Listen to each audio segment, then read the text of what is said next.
This week on the Jock and Nerd Podcast, the X-Men are coming. Marvel finally reveals the mutant team that will lead the MCU into a brand new era, and we're breaking down the entire cast, plus the biggest announcements from D23.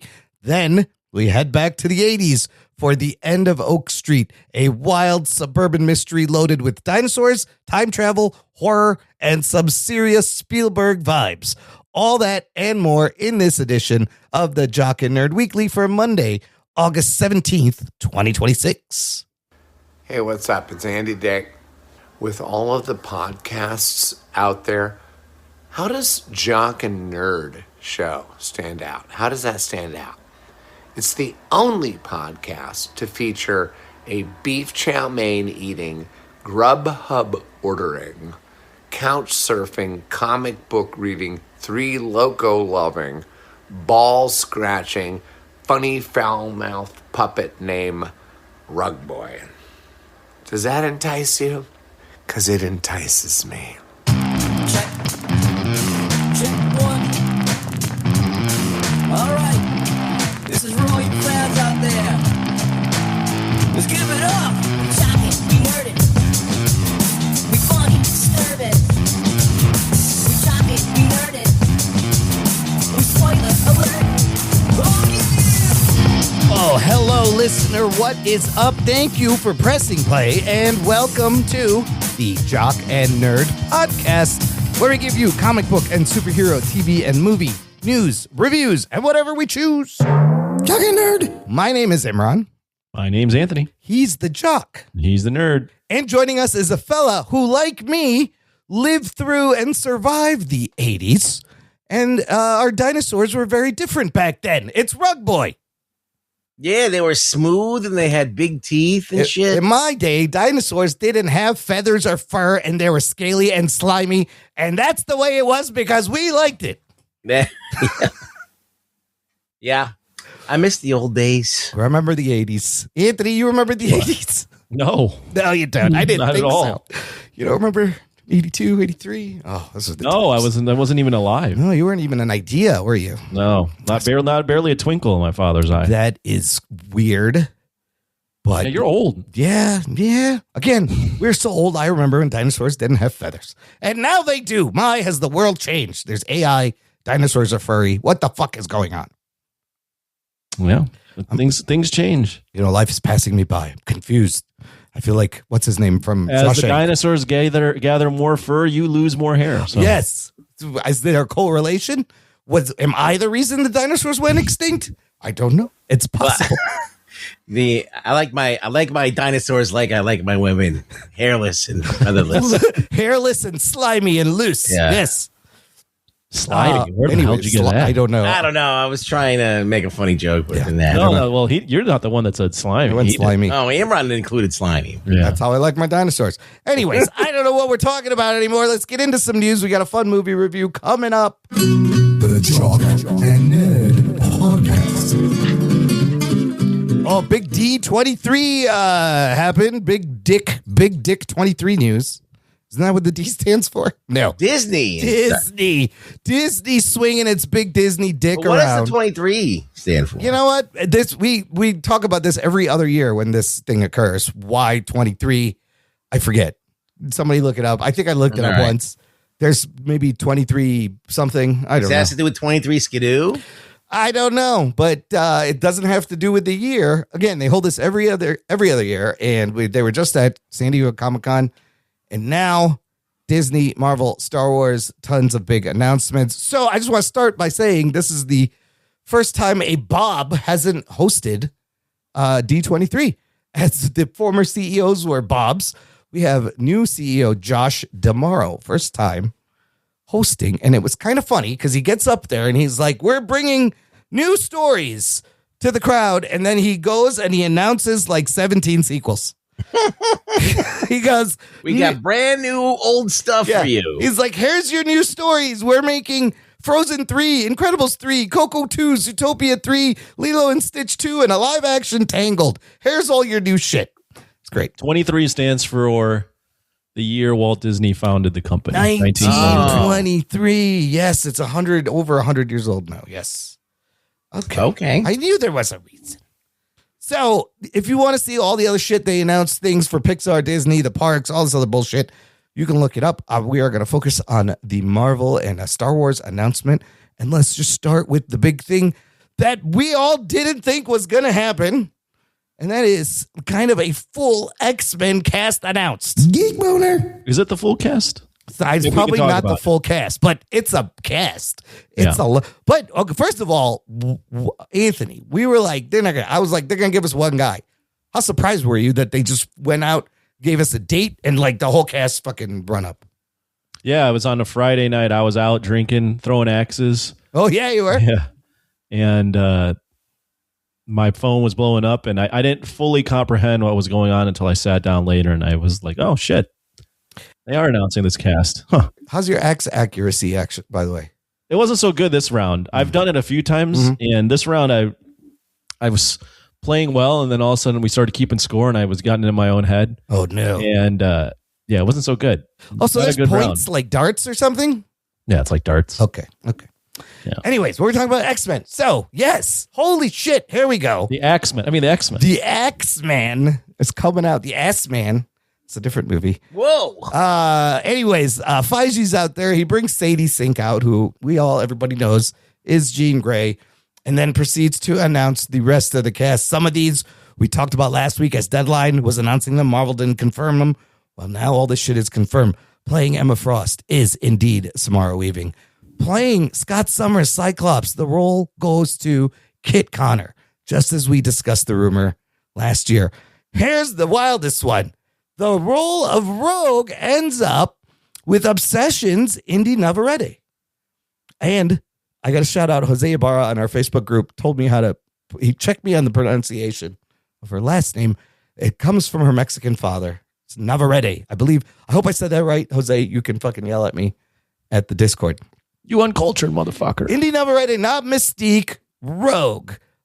Playing Storm, a name that nobody heard. Even the early scoops had like 3 different people. Maya Boyd playing Storm, playing Charles Xavier, Christopher Abbott, and they finally get the Adam Driver as Mr. Sinister. Now, I read some things where some of these contracts, I don't know if this is hyperbole, were literally being signed right before the fuckers came out on stage. Which is why I think what happened with Indy Navarrete, I think because they wanted Kaylee Spaney as Rogue. Kaylee Spaney probably bailed, and they were probably like, you want Rogue? And she's probably like, fuck yeah, I want Rogue. And Wait, you think it went down where she wouldn't get her choice? I don't believe that. I think they wanted Kaylee Spaney as Rogue and her as Mystique. No, I think Indy Navarrete Was always going to be Rogue? I think she could get whatever she wanted. I think it's all based on who's got the most screen time. I think that Sure. if I was Indy Navarrete and I wanted to make a name for myself, I would want to be yeah, Bigger because name. She's a name. She's a name, but she's not. She hasn't been in like a big budget movie yet. She got a little more work. She was in a little budget movie that made a lot of money, but she hasn't been in a big production where she can get a lot of money. She hasn't really made bank yet. So she's going to want a role where you could see her fucking face, not be something. Oh, yeah. You know what I mean? don't want to be blue. So, like, I would probably fight to get more face time. Now, a lot of people don't like this casting. Yes. It's been going around. I don't know what the problem is. Yeah, what do you think? I mean, does she seem like a Southern Belle? Not really, but, but she's an actress. I think she can pull it off. Yeah, sure. She can fucking do an accent.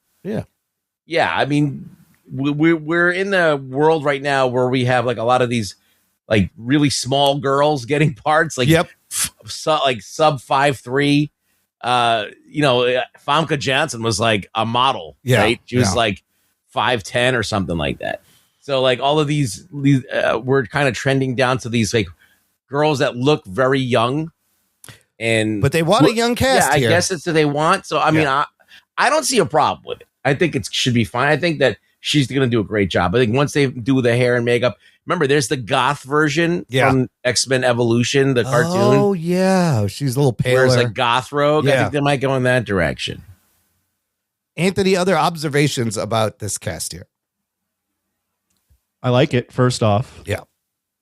It's a mix of veterans plus new faces, and I saw some criticism of the Indiana Variety thing. I think that's just par for the course now because she's become so popular. Yeah. I think just taking a step back, her rise to fame has just been amazing, and I fully support her being Rogue. She looks like Rogue. Yeah, I think she'll be great. I don't know if she can be. I think that some of the criticism is that, as Ruggs mentioned, no one's ever seen her do a Southern Belle, but it's acting. Yeah, it's acting. She'll figure it out. She'll figure it out. Either I think she'll, based on her performance in Obsession, and I mean, she might win the Oscar for Best Actress this year. Whoa. So, she can act. Yeah. I like the casting. Yeah, I think I like all the casting actually. Some of these names, Kit Connor, Maya Boyd has never been in a film. She's only been a Broadway actress. Yes, she has. So I like that. Some of these characters are going to grow into their roles. Yep. Samara Weaving looks like Emma Frost to me. Yep. Christopher Abbott, he's my age or a little older, which really? is scary. I was looking him up. He was in Craven the Hunter. He played the foreigner. Yeah, I'm just wow. That's what was you are Xavier's age. I'm Professor Xavier. He's born 1986. He was 86. I'm 87. Well, Samara Weaving has been in a lot of movies. Yeah, and she has her own franchise with Ready or Not. Yeah, so she has.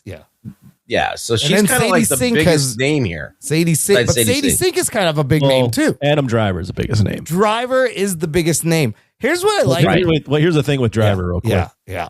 What's interesting about this is he's mentioned a few times that Marvel's come to him over and over to be in stuff. Yes. And he finally decided to choose this part, which I think this is also really good. Like Mr. Sinister hasn't been done on screen.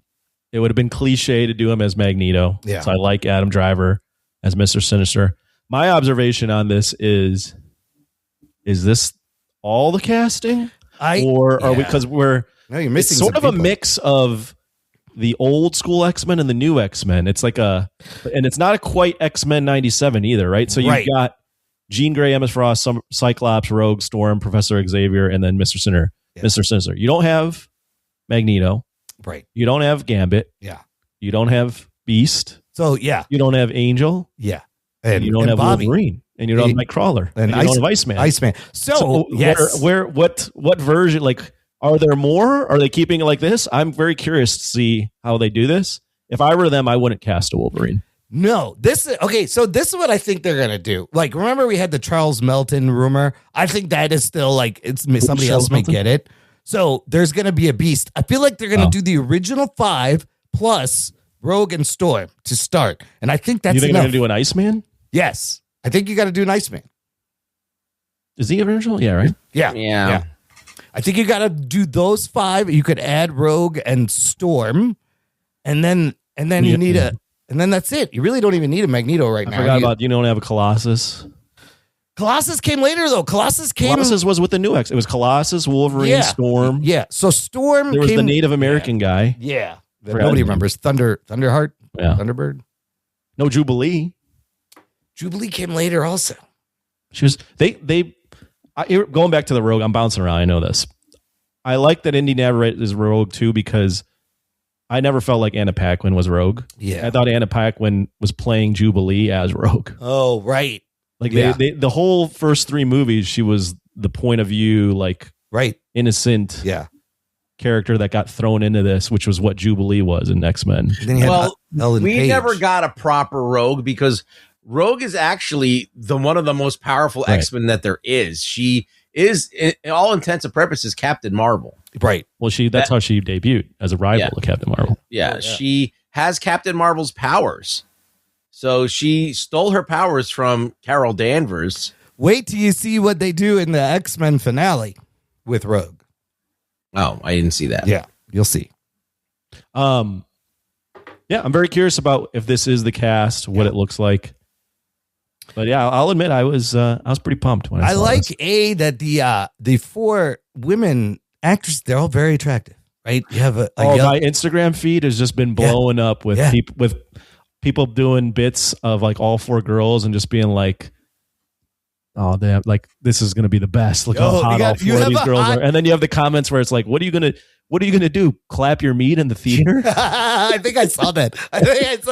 But You're gonna beat your meat in the theater? you have a hot young X-Men cast. We never had that shit before, right?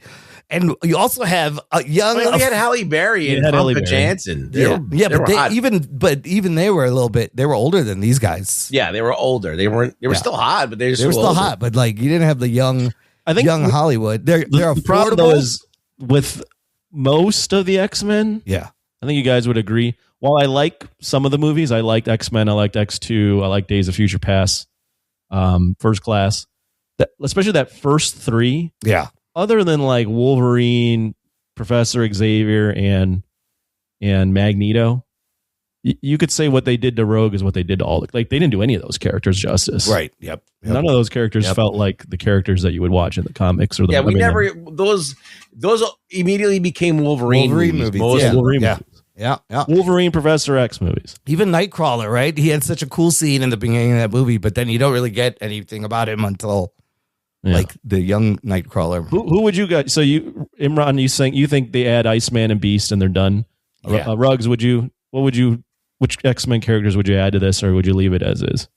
I think I think Emma Frost has got to be a bad guy. She's got to be part of the Hellfire Club. Yeah, she'll be with Mr. Sinister, right? So she's going to be a bad guy. I don't know if I'm right about this because they can do anything at this point. Like, anything's up for grabs. But I would throw Iceman in there. I mean, obviously for representation and Angel. Angel in there and Beast. Angel. Yeah. Angel and Beast. Those are the three that are missing from the original cast. And then honestly, stop there, man. Just work with that. You can throw Wolverine and Nightcrawler in there, and everybody will be happy. I think you wait. You got to get Hugh Jackman out of here first, and we got to forget about him, and then you got to bring in a Wolverine. Wolverine you do later. Like everybody else comes later. Yeah, Magneto. So you're saying Angel, Iceman, and Beast. Mm-hmm. See, okay, so this is what happens: is there's the five, right, with Beast, Angel, and Jean Grey, and Cyclops, and Iceman. Yep. Then all of a sudden, there's the next round of people, which is Storm. Yeah. So we already got Storm earlier. Maybe Storm comes a little bit later into the fold, and we get Rogue. Yeah. And then Wolverine comes along after that. Right. And then all the other motherfuckers show up. See, I don't know if I even add Wolverine till like later. I would really want this to focus on like Cyclops. Yeah. Yep. Jean Grey, like Jean Grey, the X-Men. Yeah. Because Wolverine is just such a big character now. He always it's like adding Spider-Man to the Avengers. It's just like, what's the point? he overshadows. He doesn't need. He sucks up all the air and everything. Yeah. Right? Yeah. It just becomes about him because he so becomes a big. de facto leader all of a sudden. Right. I would add. I would add Beast. I guess maybe Iceman. I would add Beast. I would add I wouldn't add Iceman. I'd go Beast and Gambit. Gambit.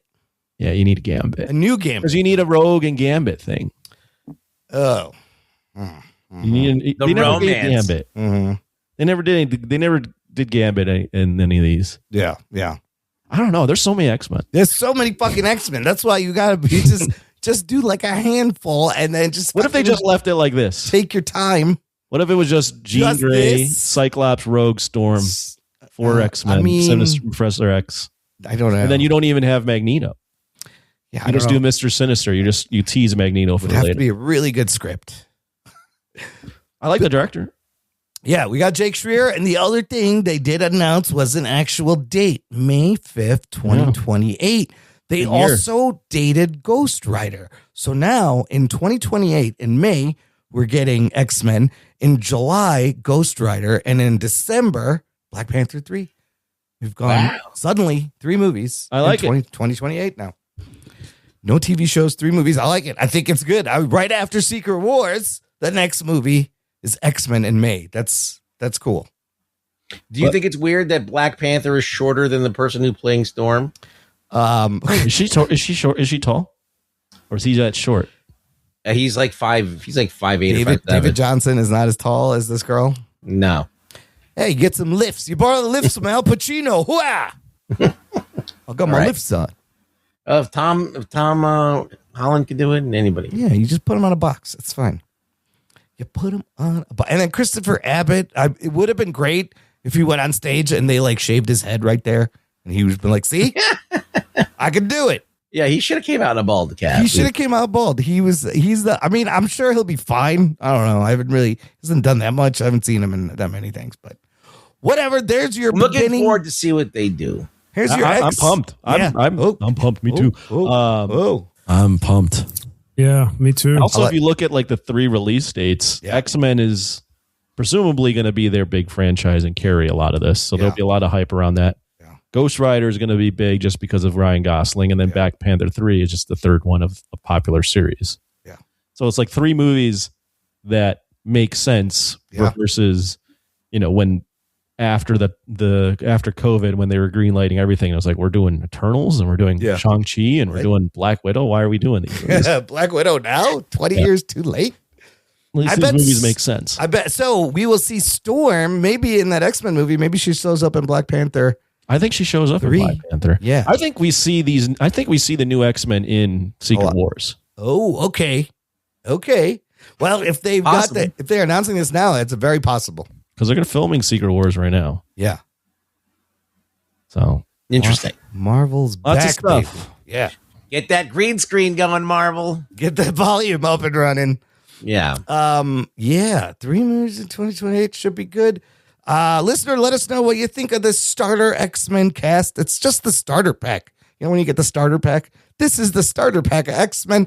You could join this conversation, join our Facebook group. It's called Jock and Nerd Nation. Jock and Nerd. It is a closed, exclusive group just for you.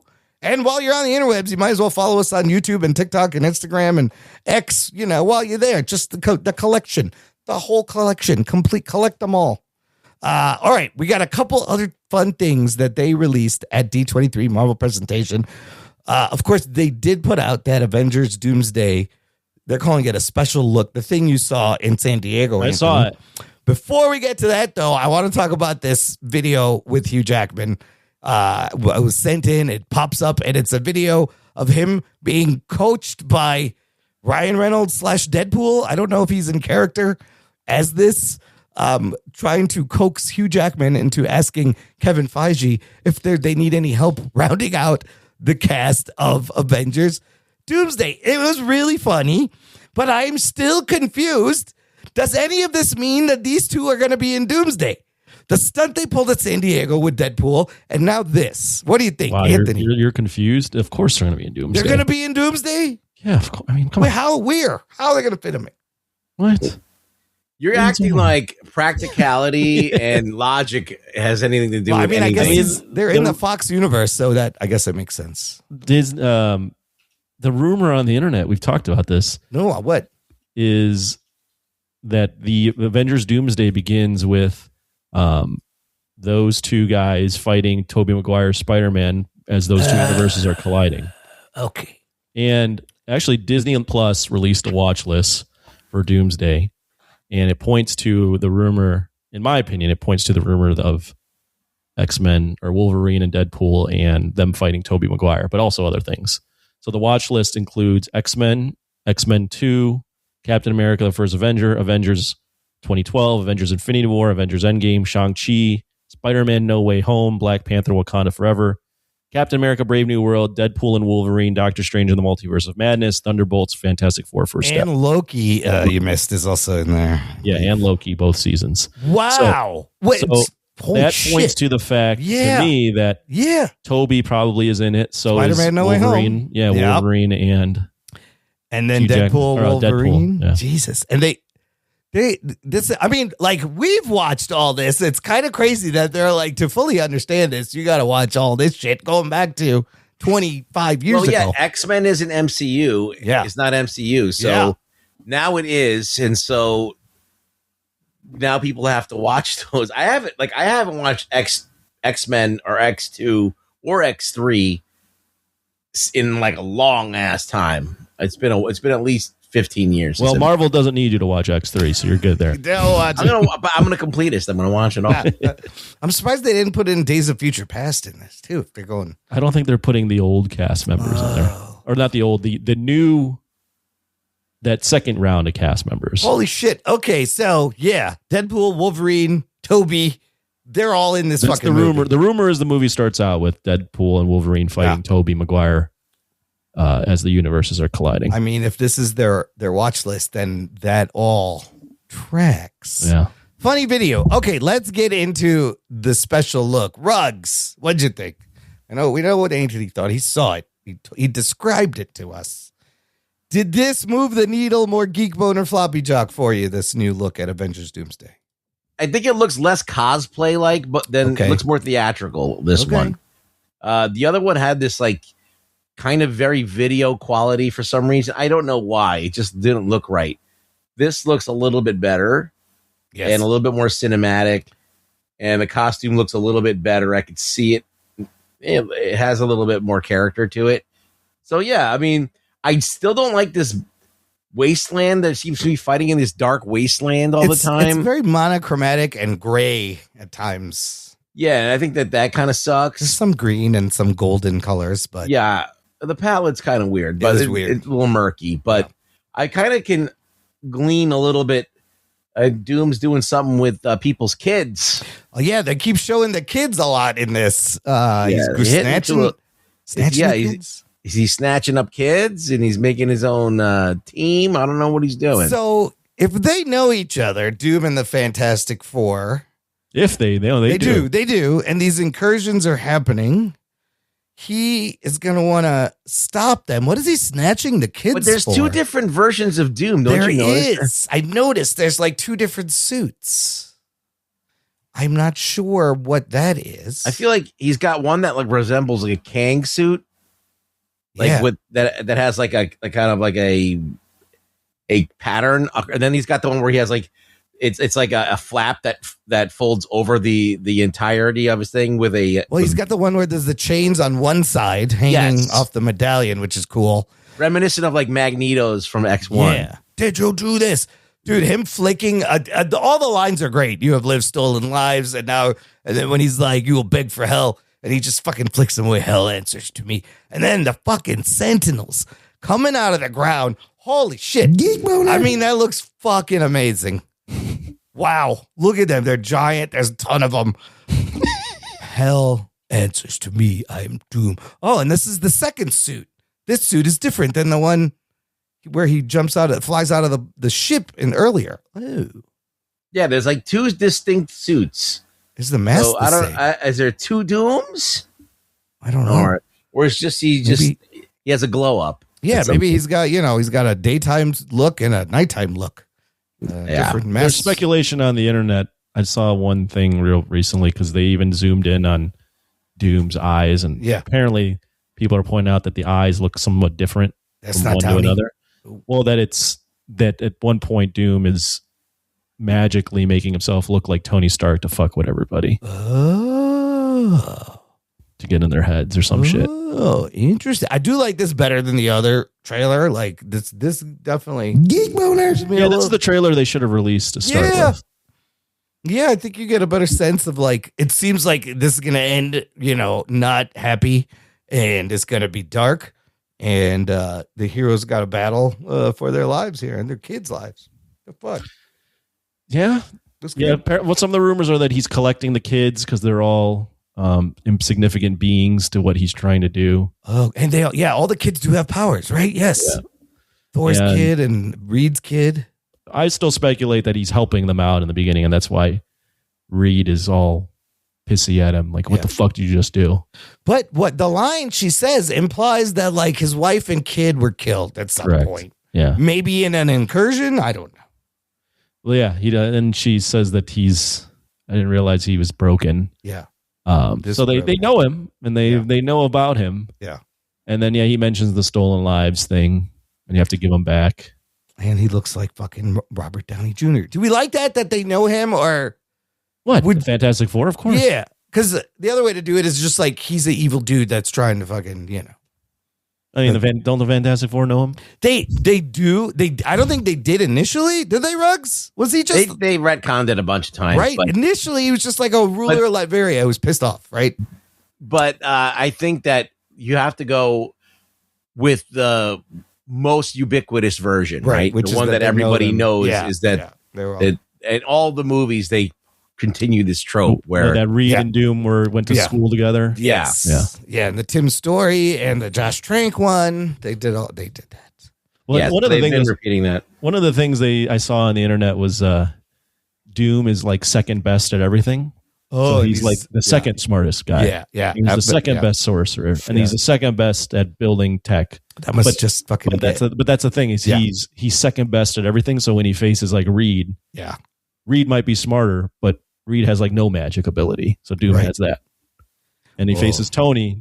He's just as smart, or almost as smart, almost can build as much, but has the magic. Yeah, he's got all things. So it's like he has everything to be like the second best at everything, which means I'm sure he does first best all around. I'm sure he does not like being second best. So it's good motivation.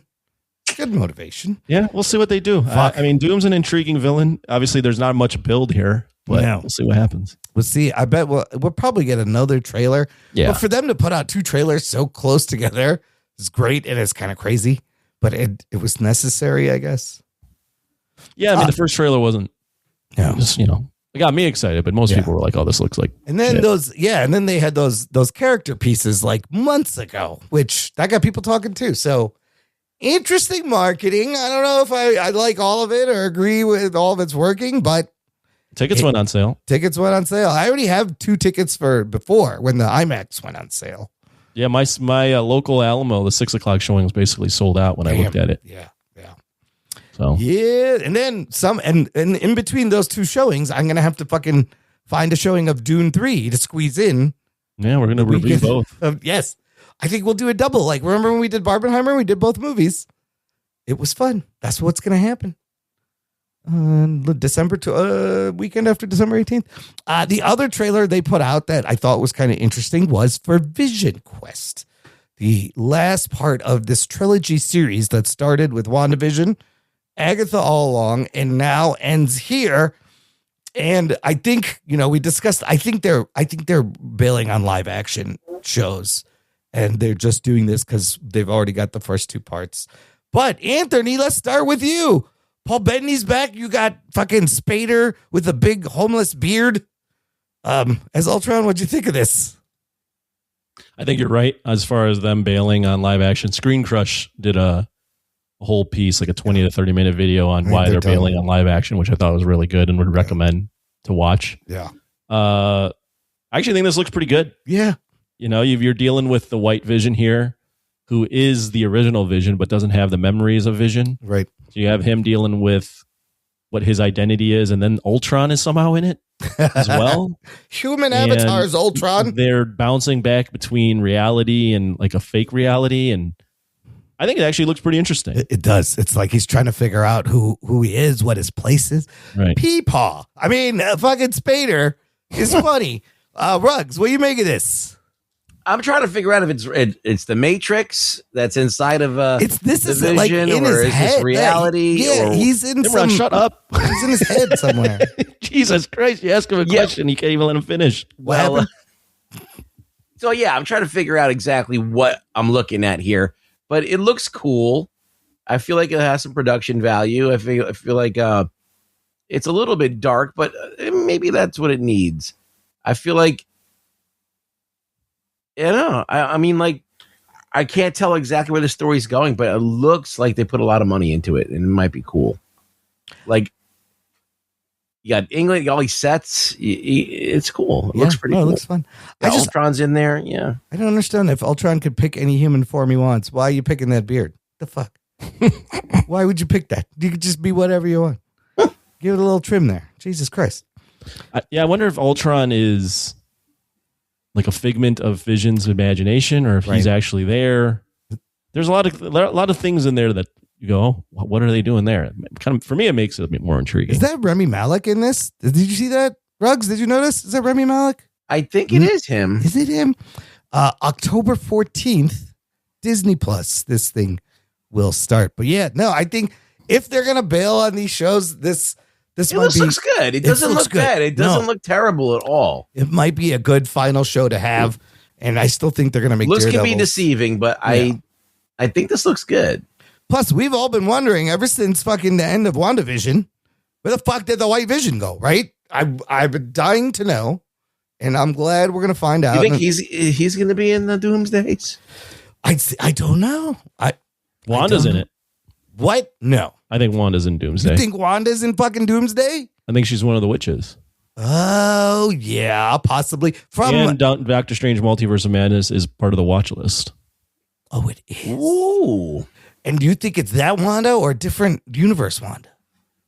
That's a good question. I think it's our Wanda. Shit, if Wanda's going to be back, then Vision could be back too. I don't know if Vision's going to be in it. We'll see. I mean, there's already like 30 people in this fucking movie. They could have. But think about it. Like at the end of Infinity War, everybody was in that too. Yeah. For a hot second. Yeah. So it could be the same shit. Oh, man. Yeah, this looks good. I can't wait till October 14th. And if they're going to kill the live action, go out on a high note at least.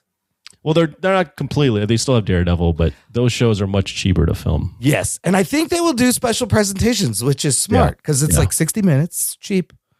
Not a big ask. Well, the TV shows were costing them like $300 million. Yeah. They've spent $200 million on a movie, and you're like, well, we don't understand why people aren't watching and where the money's going.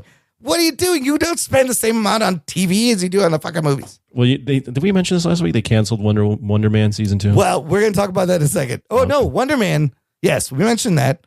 Wonder Man was killed, and what was the other thing? There was another thing. What? I mean, a bunch of stuff. The Eyes of Wakanda and the... Just to start out and make $200 million TV show was not a good idea, right? It just costs a lot. Yeah. They couldn't course correct. They already were so entrenched. They made all these bad decisions, and they had to see them through. And they gave us fucking shit them out in one day. Secret Invasion and Echo and all this horse shit that cost so much money. Secret Invasion was the real money drainer. That thing cost probably $250 million easily. And it was fucking garbage. And nobody remembers. And they used AI for the title. And he's still a Skrull. Oh, that's right. They got into trouble. Early AI. Is Rhodey still a Skrull? Who knows? Nobody fucking knows. Yeah, I'd rather forget about that show. Yeah. So, probably a good idea. The Bob Chapek experiment was a failure. Stick to the movies. One more trailer from D23. This is a Star Wars one. Ruggs, Ahsoka Season 2 trailer. Did you watch this? Yes. Yes. I watched it. What did you think? Because now Dave Filoni is in charge, and this is his character, and I feel like we're just gonna get all Dave Filoni shit now because he's in charge. Well, Ahsoka is essentially his like main character that he designed. Yeah. From the Clone Wars, and this is essentially Clone Wars done live action. Yep. With a little bit more edge to it. I think he's going to kind of distance himself from the lore of Clone Wars, and I think he's going to kind of do his own thing here, but it looks pretty dark, and I don't know, it doesn't look too bad. I think it looks okay. I mean, the Ahsoka show was a little disappointing.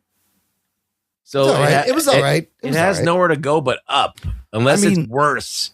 If it's worse than the first season of Ahsoka, then we got a problem. But Hayden Christensen is getting work. That was my main concern. Darth Vader's back. Yeah. Anakin's back. And Thrawn, you got live action Ezra and all the other characters, and the space shit looks cool. The first season was okay. It was fine. This looks kind of fun. Some of the action looks fun. Let's see. This is January 20th. It feels like it's a little bit bigger in scope. So, Star Wars needs something. Yeah. Although that new Jedi Vision anime, Ninth Jedi, is out. I heard it's good. I haven't seen it yet. But Star Wars needs something. Yeah, that first Ahsoka season just was a little bit of a letdown. So I feel like just the trailer for this, I mean, it could be deceptive, but it looks like it's larger in scope. Yeah. And a lot more going on. And I don't know, maybe they learned their lesson from what happened last time, and they're like, oh, we got to go a little bit bigger. We got to make it more, cinematic. So, Yeah, that's all the main announcements from Marvel and Disney and Star Wars. Look at them announcing lots of stuff. They got a plan. They got a future.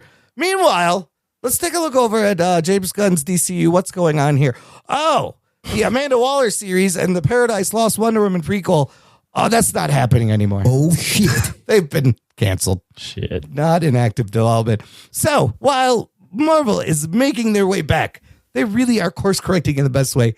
What the fuck is going on the other side? Is this the merger? Everything's getting canceled.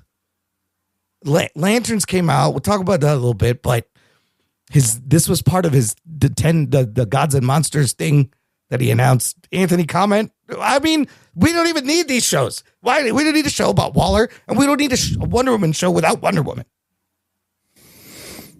Yeah, it seems like we're barely even started getting out of the tracks and we're already dying. Yeah, none of this is good. I mean, what's the only thing they've got Lanterns, which is out right now. It's good. It's good. I got to watch it. It's good. You guys can talk about it later.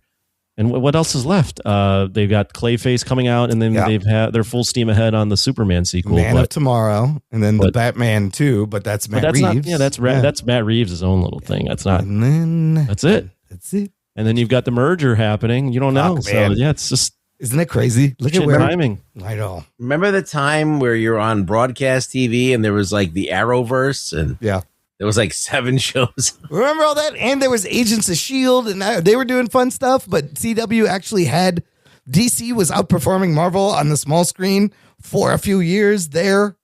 And we were like, oh, look at this. And now, but you know what? Nothing has changed. While Marvel is kind of returning to where its greatness was, DC is par for course. Well, we don't have a monoculture anymore. No, but Warner Brothers has never been able to figure out what to do with these fucking DC characters. Like, think about it. But this is it, though. Like, we don't have a monoculture. We don't have this, like, broadcast TV that everybody watches, that everybody tunes into. Yeah. So you could have a shitty Arrow show go on forever. And people, people would watch it because it's free. And now everybody's got to pay for the HBO Max to watch this shit. No, that shit was 24 episodes a season. Unless it's like, unless you have something that's really badass that everyone's going to want to watch, don't even bother. Yeah. Because you don't have enough market share to even make it viable. You know, it's just not there. I mean, remember when they had Tittins? Yeah. There was like, when they launched HBO Max. Yes. Or it was like Tittins. No, it was their own service. Remember, it was a DC app that had the DC had shows. their own fucking service, and nobody watched it because people had to pay for it. I paid for that shit. I had that. We had that, and shit. They couldn't sustain that shit. Yeah.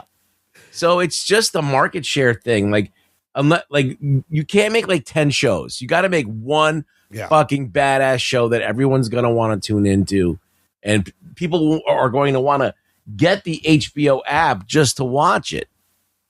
So, and they're not doing that. They're just making these ho-hum shows. Oh, they're also yeah. Oh, go ahead. No, I was saying, here's the exciting thing. They're making this Jimmy Olsen show with Gorilla Grodd. That's terrible. Yeah, that's just the failure waiting to happen. I mean, here's the thing. We are in a different era of superhero movies. Yeah, yeah. Superhero movies still can exist, but the novelty of, hey, you can throw anything out there and it'll draw. I mean, freaking the first Captain Marvel made $1 billion. Yeah, that's crazy. You know, you could have done anything during it was 2019. Yeah. You know, you could have done anything from 2000s, mid 2000s to the late, to 2019. You could have put anything out there and everything was making money for the most part. Yeah. Now you have to just be a lot more selective. You can't just greenlight everything. And it just all goes back to you put out I don't think the movie's terrible. I don't think it's terrible. We talked about it. But you just put out an absolutely mediocre movie with Supergirl. Yeah. Yeah. And Superman, I don't think they knocked it out of the park with Superman either. No. So, you got to do better. You got to make better movies. And they're not. We'll talk about the show later. But and again, Ruggs pointed this out last week. James Gunn's just making things he likes, which is not going to work. Yeah, he was, and there was a time where his thing was, I'm picking obscure characters so I can have fun with them. And it was great. And it was a lot of fun, but we're not there anymore. No. And you can't, I know, Gunn, you love these obscure characters. You can't fuck with those anymore. You need to give us a Wonder Woman and a Batman or some fucking thing. Well, didn't they say, I don't know if I saw this correctly, but apparently they're really high on fast tracking some sort of Wonder Woman thing. I think Adria Arjona is going to be Wonder Woman. Yeah. Because she is in Man of Tomorrow. Is she? As Wonder Woman? I think so. Like she's going to be, isn't she Maxima or something? Well, I think that's a misdirect. That's what people are saying. She would be a great Wonder Woman. Like she should be Wonder Woman. And he does this well, where they'll say it's somebody else and then it's another character. I just think he's being cheeky. The Booster Gold show also not moving forward, but who wants that? No Kumail? I wanted that if it was Kumail, but I don't know if he even was in talk to them about it. I thought he was. I thought he was going to be Booster Gold. So didn't he appear as Booster Gold in something? No. That was just rumor. Oh, in one thing. But we have lanterns, which that's it. So yeah, it's just weird looking at what Gunn's doing, what he has, and looking at how Feige. When you make a Superman movie and you're not awestruck by Superman and you don't feel like a sense of wonder or like, oh wow, this is like, I mean, basically Superman is like superhero Jesus. Yeah. And you just feel like, he's just a regular dude and he's not really that special. That sucks. Like you've sucked all the air out of that character. You sucked all of the wonder out of that character. He's a guy I want to have a beer with. And they've like deconstructed these things to not be impressive anymore. They don't leave you with a sense of wonder. That would have been an easy $1 billion movie James Gunn could have made. He's great at taking things that don't have a sense of wonder and making them fun. Right. But he's not good at making a sense of wonder, a sense of awe where you're like, holy shit, this is like otherworldly. He can't do it. He can't do it. I will agree. It's almost too big of a scope for him. I mean, and Richard Donner did it with a nylon suit. Yeah. Donner did it, and the awe and wonder is absolutely there, and it's all in the filmmaking. Yes. It's all in the script that you choose. Yeah. How you take the flagship character and then you make his dad the guy who sent him to conquer the planet and you just ruin the backstory. He just doesn't, these tricks are not cool anymore. Like no one wants this. So I'm not wishing him like destroy. I just want him to fucking get it. Like understand like this is the assignment guy, Yeah. But what happens? We'll see what happens. All right. See what happens. Let's take a break here, fellas. Gonna play some promos. And we'll come back and we talk about the 80s and dinosaurs, the end of Oak Street Review, right after this. After these messages, we'll be right back. Was A Quiet Place inspired by Signs, It Comes at Night, and War for the Planet of the Apes? Was Ready Player One influenced by Avatar, Wreck-It Ralph, and The Last Starfighter? Is The Hurricane Heist more influenced by Sharknado or Geostorm? These are the kinds of questions my guest co-hosts and I discuss on my podcast, Piecing It Together. Every week, we look at a new movie and try to figure out what other movies inspired it. Whether it's the story, the character development, tone, or even use of music. Every movie was influenced by something that came before it, and we want to figure out what. Check out Piecing It Together on your favorite podcast app or check us out on piecingpod.com. You can also follow us on social media at piecingpod. Piecing It Together is a part of the All Points West podcast network. Have you ever been reading through a stack of comics and thought, maybe I should see what this Arkham Asylum game is all about? Or been playing Marvel vs. Capcom and felt like you were at a real disadvantage since you didn't know who half the characters were? Well, Play Comics is the show for you. I'm Chris, and each episode we take a look at video games based on comic properties and how well they stick to that source material. So whether you know the comics and want to know how all these games work, or you know the games and want to find out where all this craziness came from, go check out Play Comics at playcomics.com or wherever you find your favorite podcasts. Jock and Nerd. Listener, if you enjoy the show, this is a great time to join our Patreon fan club. Visit jockandnerd.com/Patreon. Jock and Nerd. And you can give back on a monthly or annual basis where, for as little as $3 a month, will get you access to an exclusive podcast feed where the shows come out a little bit early. There's instant reactions, bonus movie reviews, lots of extra content. If you want to give us more, there's other tiers with other benefits. Like you can join us for our weekly virtual hangouts, not weekly, monthly. Monthly Discord hangouts. And you fuckers, the next one is this week. It's this Thursday, August 20th. Shit. Oh, I'll be out. I'm going to be in Vegas. Oh, you're going back? You're going to Vegas? Bachelor party? Bachelor party. Sorry. Sorry to all the fans. Ruggs, I need you. I was out by myself last time. You were by yourself last time. Yeah, because both you fuckers were out of town. Oh. I don't know what town he was in. You were both out. You were just. I have plans, but this Thursday. But you son of a bitch! Let me see if I can switch them around. Let me see. Well, I'll get back to you. I'll be there. Join us, listener. jockandnerd.com/Patreon for some fun Discord hangout this week. Okay, fellas, let's get into this week's movie review. We will be discussing the end of Oak Street. Here's your spoilers. Strap yourselves in, you fucks. Spoiler time. This is it's an original story. I thought it was like based on a book or something. It's not. Written, co-produced, and directed by David Robert Mitchell, who has directed a total of 4 movies. He's written and directed all of them. So you may know him from such movies as Under the Silver Lake was the last one with Andrew Garfield. That is a weird movie. It Follows from 2014. The Myth of the American Sleepover, 2010. So he likes to write and direct his own movies. Under the Silver Lake is a weird ass movie. This one's also produced by Bad Robot, which is J.J. Abrams' production company. On the Rotten Tomatoes, the movie is holding an 86% tomato meter. Not bad. 78% audience score. Audience like a little bit less. Metacritic, 69, dude. Oh, yeah. On the Letterboxd, it's a 3.1. So kind of an average there. This movie was made for $80 million. Let's dive into the weekend box office. I'm not going to do all 10. I will stop when we get to our movie. Unless you want to know the rest of the numbers, let me know. Anyways, opening at number 1. Any surprise? Spider-Man Brand New Day in its 3rd week. This movie's domestic total is $785 million. Domestic. The global total is now $2.02 billion. Oh, shit. It is the 8th movie to make $2 billion. It made $1 billion in 6 days. It made $2 billion in 17 days. The only movie that did that faster was Endgame. It is now Sony's biggest movie of all time and the number 4 domestic earner ever.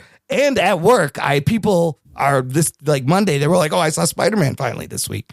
People are still going out to see this movie. $2 billion. My box office draft total is like $4 billion. Now. Yeah, you're killing it. You won. Nobody's catching me. Hanging it at number 2, The Odyssey, week 5. Odyssey holds the number 2 spot for the 3rd straight week, despite new releases coming out both times. So domestic, it's at $504 million. Global, $1.29 billion.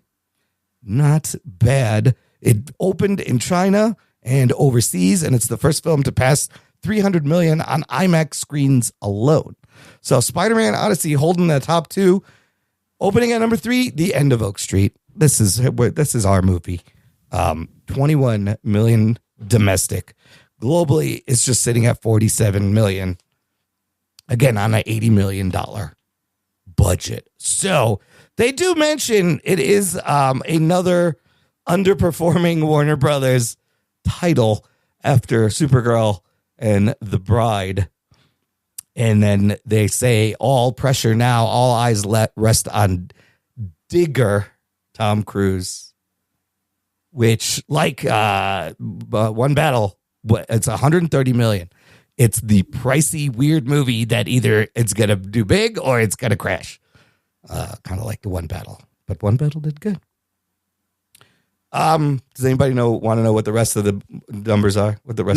No, we're good. Doesn't matter. Doesn't matter. But I'll tell you this, Anthony. The year now we are at 6.86 billion domestically. Wow, we're 19% ahead of this point last year. So I think we'll get to 9 billion. It's Movies are back. Movies are back. This one, End of Oak Street, stars Anne Hathaway in the 3rd movie we've reviewed with her in it this year. And this is like her 4th of 7 movies she's fucking in this year. This is the year of Hathaway. She was just at D23. They're making another Princess Diaries. It's the year of Hathaway. She's fucking everywhere. Well, she's one of many. There's a lot of people that have it a year. There's a handful of dudes that are in like 6 movies. It's kind of crazy. That's good. Yeah. Is that, what does that mean? Is there nobody else? I don't know. It's not good. I can't remember a time where that was happening. Are there no other stars? Is there no other talent that people will go to see? It's very weird. Ewan McGregor as her co-lead. These guys played the parents, Denise and Greg Platt, playing their kids, Maisie Stella as Audrey Platt and Christian Convery as Brian Platt. And that's really it. You don't need to know anybody else. It's a story about a family of 4, PG-13, 1 hour 39, nice runtime. Anthony, what happens in the end of Oak Street? End of Oak Street is set in 1982 with a family played by Ewan McGregor and Anne Hathaway who are married to each other and having marital issues. They have 2 kids in suburban wherever. And out of nowhere, strange occurrences are happening. And one of those strange occurrences includes their entire neighborhood being transported back to the dinosaur ages. What? And they have to deal with the madness that ensues when dinosaurs are now their neighbors and are trying to eat them. Yeah. Yeah, it's a tricky situation. Anthony, opening thoughts, theater experience. If there's anything notable, we'll open it up. Theater experience, I saw it on, when did I see it? A Saturday afternoon. I'd say the theater was a little over half full, maybe a little more. Probably over half full. I had to see it at a local AMC. Theater was fine, whatever. What did I think? I think the movie is okay. It's just okay.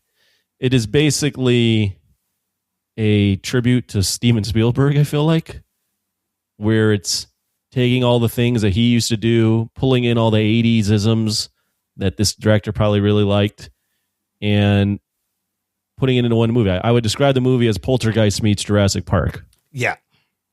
And I think it's entertaining at times. It's funny at times. It's really dark at times. There is some pretty good action. There's some pretty good looking dinosaurs. The family drama works here and there. But I don't know that it completely melds into a movie that I enjoyed the entire time. I think it relies a lot on the nostalgia bait. And I don't know that the movie ever had its like own identity, if that makes sense. I really didn't like the ending, by the way. It's Back to the Future, so we'll talk about that. I really didn't like the ending. There was a point in the movie where I got completely turned off on the movie. It's fine. It's fine. If you want to go and transport back to the 80s and feel like you're watching somewhat of a Spielberg type movie, it works in that sense. But I just feel like that there's a crazy mismatch of different tones where it went from comedy to family drama to adventure to like very dark, like dinosaurs eating people's heads and old ladies with their necks slit. And I don't know, I just didn't feel like it. I don't know. I felt at times it was a little bit distasteful. So I don't really like it. I didn't really like most of it. I didn't really like the entirety of the movie, but I was entertained, if that makes sense. Okay. Rugs. So I went to the theater. I went to go see it in IMAX. Oh, I got about an IMAX showing. Wow. I had IMAX too. Yeah. Yeah. So I'm about halfway into this movie and I get a phone call and I got to leave the theater. Oh, no. So I had to go watch another showing of it. And I ended up watching it on regular. And oh my God, the difference in the picture. Oh, like shit. When I was watching it in IMAX, I'm like, this looks great. Yeah. It's fucking fantastic. It does look and good. And then I watch it in the regular. I'm like, this is not so special anymore. It looks kind of like muddy and stuff. So it did change. I mean, it drastically changed the impact of the movie. Yeah. So I don't know. If I'm like, maybe I'll watch everything in IMAX. Dude, IMAX rules. It does. But, it's nice. With that said, I had 2 old ladies sitting behind me that were talking to each other throughout the whole movie. Like, that's the daughter. That's the daughter. And she said, I'm like, shut the fuck up. And I turned around and I like looked at them and they still talked. Anyway, But it's great. It was mildly annoying because they were behind me. I couldn't see them, but I could hear them. I could tune them out for the most part. Just smack them. Shut the fuck up.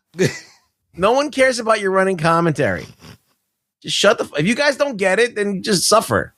All right. Anyway, the movie it should not have been set in the 80s. No, because Really? I don't think it really brings anything to the movie. It really doesn't. I mean, it really does. Does it really add anything great to the movie other than nostalgia bait? No, it could have, but well, they like, didn't. The deconstruction of suburbia, kind of. Yeah. The thing in the 80s. Yeah. Maybe, but like I really don't think it even should have been set in the. I don't think it does anything. They didn't really explore the 80s or Right. or anything. Like nothing really was really Just the music. Yeah, maybe cell phones would have made it different. I don't know. Maybe the fact that they couldn't do that would have made it different, but it didn't really feel like it was 80s was really working. It was I think it was just like a visual thing, and that is it. It was just skin. It wasn't Surface. even skin deep. Yeah, surface level.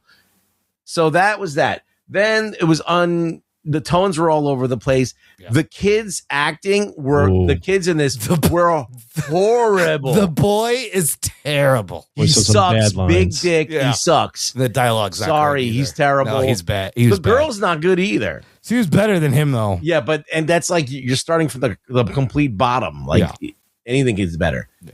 The only person, I mean, even like Ewan McGregor was like phoning it in. Like his accent was like kind of coming in. Anne Hathaway was carrying this whole movie on her back. Yes. The script wasn't terrible. It felt like it got to melodrama sometimes, and then it tried to be serious, and it didn't work. And then you have fucking dinosaurs fucking, and they're checking. It's just weird, like things happening that the lady at the library just knows everything about. Oh my god! Yeah. This plant has been extinct and for then a the million lady that years. works at the library has a fucking mansion. Like, I don't know any librarian that has a house like that. But it's the 80s. Who the fuck knows? It's Michigan in the 80s. I don't know. But the jump scares worked. The dinosaurs worked. The chase scenes worked. The setups and payoffs worked. I don't know if the actual script, like if this was to actually happen in a neighborhood in suburbia, would everybody just hide in their houses and not communicate? Like, I think the minute that you hear anything in a suburban neighborhood, everyone's on their front door, everyone's congregating and trying to figure shit out, talking stuff. Like, you hear like, oh, it's a storm. Everybody gets out. Water main breaks. Everybody gets out into the street. And it feels like it didn't feel real to me, but that's how you get eaten. But they didn't know at first that there was any dinosaurs. Sure. Like everybody had lost power. Everybody would have been in the streets going, "With your power out, my power's out." Yeah. Like it just didn't make sense. It's like they wrote it that way. Yeah. So it had a lot of issues where I was like, the only thing that's working is the action. The only thing that's working is the tension building and the dinosaurs. So if you're going to a movie to enjoy that, you will enjoy that. It's done well enough for you to enjoy it. And the ending, it does kind of ruin like the big swings it takes and a little bit, but at least it's an ending. It's an ending, I guess. It is an ending. I don't understand if was there two versions of The Girl Next Door? Yes, wait, we'll get to the ending, but they essentially they pulled it back to the future, right? On the fucking thing where Marty, warns Doc enough time when he gets back so he doesn't get shot by the Libyans. She kind of does the same thing here, but there's a lot of complications and I had so many questions, but we'll get to that. I really echo all your guys' thoughts. I thought the movie was just okay. It's at times very entertaining for a dinosaur movie. But I also thought Poltergeist, Jurassic Park with some Back to the Future. The dino scenes, like you said, are great. The dino scenes are fun. They're scary. And everything you said was right. Hathaway carries the movie. The boy's terrible. I like the 80s aesthetic, but you're right. They should have leaned into it a little bit more. And I also felt tonally the movie did not know what kind of movie it wanted to be. Is it a fun family like 80s adventure? Or is it a fucking scary, chomp your leg off violent fucking thing? But But I will say it's almost was more entertaining than the last few Jurassic World movies because it was just a little streamlined. It had dinosaurs eating people, and that's always what I want to say. Well, it's a movie that's an hour and a half long. Yeah. So they get right to it. Yeah. Yeah. But even here, I was bored sometimes. Well, what was that one scene where the girl goes in the car and she's just listening to music and I thought something was going to happen? Yeah, that was completely stupid. And nothing happened. Here's what I wanted, though. When it ended, I was like, if you were really trying to do an 80s, this is what you got to do. The parents are on a trip somewhere. They're not around. There's never any parents. And then I essentially want the cast of the Goonies in this house. And then this happens to them. And now you have fun, quirky kids. It would have been a much better movie if they had kids from the block all teaming together to or kids with any kind of personality or something, right? Yes. That was the problem. These kids are terrible. It becomes about the parents, really, is the movie. And that story's not very interesting. No, it should have been like the kids. I did like that Ewan McGregor throughout the movie is actually being advocated for by the script. Yeah. Where he's like, he sees the fucking the time dilation. He's like, no, you go, I'll, whatever. And then when she's getting attacked by the T-Rex, he comes in and saves her and sacrifices himself. Yeah. So he's constantly showing that he's a good guy. Yeah. And, that helps the script with their relationship, but that's like not enough. Is that enough? Well, they reconcile. There were some, I mean, what's interesting about the movie, and you guys are mentioning it, is they touch upon, there are individual scenes in different parts of the movie where you go, this is actually pretty quality. Yeah. For example, I think the movie's shot pretty well. Yeah. The scene where they're in the car together and the car is being trampled. Oh, yeah. You can see like they're kind of bonding in that moment. I'm like, this is great. Yep. The scene where he hits the T-Rex with a sledgehammer. I'm like, never seen that. Awesome. Yeah. Very cool. The scene where after he dies and Anne Hathaway is like dealing with, like, she's kind of emotional wreck she's freaking out on her son. Yeah. And her son's crying. Like, I'm like, oh, this is pretty powerful stuff. Yeah. Like they're doing some real things here. But then you blend that with, like, there were scenes, the kid dialogue, even Ewan McGregor at one point. His dialogue is horrible. Where they go, where she's like, how do you know this will happen? And he's just like, I just believe. And my theater started laughing. Like, I don't think that it was meant to be a part where they like people they laughing. Bring up religion and they don't even, there's nothing to it. No, there's nothing to what was all that? So it's just a weird mix of like some really, like, you can tell there's a lot of quality people involved in the movie. Yeah. But then the mix of tones and the dialogue. I mean, I felt like there are lots of movies that mix like dark, like, for example, the first Jurassic Park, you watch that movie and you go, oh, this is a very like wonder movie. And then all of a sudden it turns into a horror movie and you're like, holy shit. Yeah. And they're kind of going for that here, but they keep bouncing back and forth between the tones. And it's just, I don't know. I felt like, for example, when Ewan McGregor dies, absolutely brutal death. Guy gets his arm cut off. Yeah, his leg first. Was it his leg or his arm? His leg. He chews his leg off. His leg first, Gets eaten alive in front of his fucking family. Yep. And like, I'm like, oh my God, that's horrible. That's a horrible death. That's like, I was not at all what I was expecting. Yeah. And then it's like, they do the Back to the Future thing, but it's like, these kids are now interacting with an alternate version of Ewan McGregor. And it's like, oh my God. Yeah. And it's like, I don't know if they would. That's also kind of fucked up too. It's like this isn't a happy ending here. Yeah, like the Jeanette, the neighbor, and her parents are dead. Like, that's dark, and them seeing their father get eaten is fucking dark. Well, they see their father get eaten, but like now you're interacting with a different version of your father that never experienced, and it's just. I wouldn't think like that's not a happy ending. I don't feel like that's very happy. They were and like, and you kind of back off and you took a big swing with that. And now you're backing off it. It just like, it didn't work for me on many levels. And I was really left a sour taste in my mouth. I was shocked that I was like, they fucking Back to the Future this shit. How are they going to get out of this? I do agree. I see what they were trying to do, right? With the 80s and trying to make it like, but it just doesn't quite get there. It doesn't meld together. It's just more jarring. But don't you think those kids would be like pretty fucked up? Okay, let's just jump to the end because that's where we're at, Imran. I need to talk this out. So, and just like I predicted, I was like, they're not going to explain why this fucking happening. they don't really explain why this. Well, is they don't happening. need to. I mean, the 80s movies did all the shit like this all the time. I don't have a problem with that. No, it's very 80s. And you do hear on the radio early on, they mention like, oh, solar flares are disrupting things. So you're just like, it's a solar flare. Okay. So I thought it was funny that the kid jumps and misses the portal the first time. I thought that was hilarious. That was fucking hilarious. I'm like, well, you fucking idiot. This kid's the worst.